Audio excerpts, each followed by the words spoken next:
and we have another version here. Yeah, this is about that. This is pretty special. This isn't a pastry stout, but it is. It's Beer Geek Vanilla. Beer Geek Vanilla Maple Cocoa Shake. I read that right then. There's so many letters on it, so many words on here. This is a big 13% beast of a stout. We actually brewed this back in 2017 for the first time, I think, and then we've just recently done a batch now. So this is actually one of the new ones. I've had it before. It's super nice. It's sweet. It's chocolatey. It's got that nice sort of soft vanilla taste to it. But it all blends together perfectly, and it's deceptive at 13%. It is, and it is pretty early for that now. Should I open it anyways? Should we get it, Casey? Yeah, 14. Can you talk about the coffee in the last? Yeah, the coffee. So we actually partnered with for our coffee. We use two different coffee roasteries. We use Coffee Collective, who are based out of Copenhagen. If you ever visit Copenhagen, you should definitely go to their coffee shops. They're lovely. The interior is that beautiful Scandi design. The coffee is fantastic. They do great cinnamon rolls as well by Myers Deli locally. So that's definitely a reason to go. And they're kind of been around since the start. Around with Mikkeller was sort of getting going, and they were getting going at the same time. And Mikkeller has a really great network of people and friends that he can use for, input to recipes. So you have the Coffee Collective? Yeah, and we also have Kopi Coffee, that's Koppi. They're from Sweden. I think they're from, I can't remember whereabouts in Sweden they're from. Anyway, their coffee is superb. I always try and pick up a bag of beans whenever I can. I drink that at home. I think their coffee is really one of the best in the world. We actually did a hazy coffee IPA using their coffee last year. That came out really well. And then we have recently done a series called Oregon Fruit, and then we did 2 stouts. We used their coffee in one of those. I think it was some Ethiopian coffee.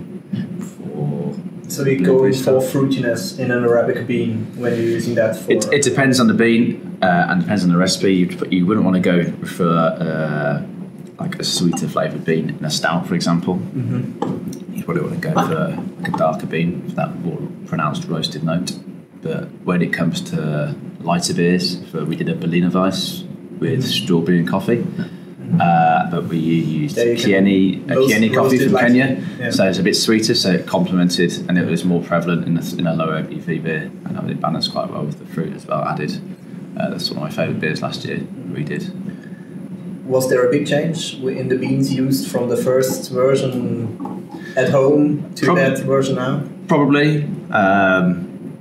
I think obviously it's the same origin and the same company, but of course, like anything that's harvested year on year, there's going to be a slight change depending on the temperature and the way it's done. But of course, it's always done in the same process. Yeah, he did use Coffee Collective in his kitchen, basically.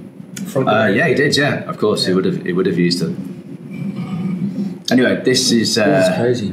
Yeah, you like this, don't you? Yeah. I like it. I mean, I like it. I'm not into dark beers. I love dark beers, but I wouldn't drink half a liter of that because it's too much. So this is actually absolutely perfect. This is a share can. The aroma is crazy. I mean, you really get the vanilla and the maple syrup. Totally. Yeah. Not sure about the nose, but it's really complex and it's pretty decadent. A lot of stuff. It's pretty decadent. Wow. You definitely get that vanilla and maple, and the coffee and the bitterness from the coffee just kind of balances it out. This is really, really. So it's like some really sickly sweet stout that some people kind of do. Yeah, the maple syrup helps. Yeah, it does. Yeah, but it's the vanilla for the sweet note. Yeah. This is probably the perfect amount for me.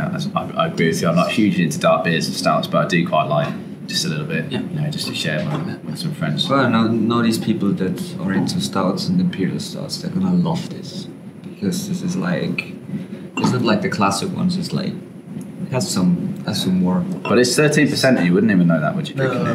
The mouthfeel is incredible. It's very light. No alcohol. So you don't get like no booze. The alcohol taste, no booze.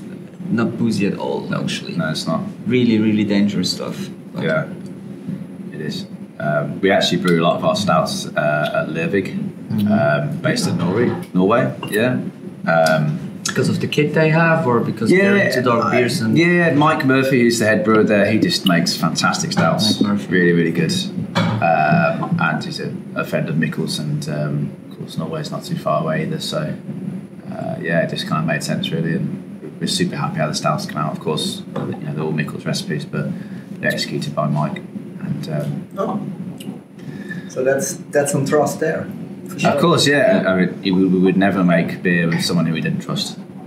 We try everything first before we release it, and if it's not up to scratch, we would never release it. So that's just how it is. We have pretty rigid quality control and very high standards and expectations. So maybe that's what sets us aside from everyone else.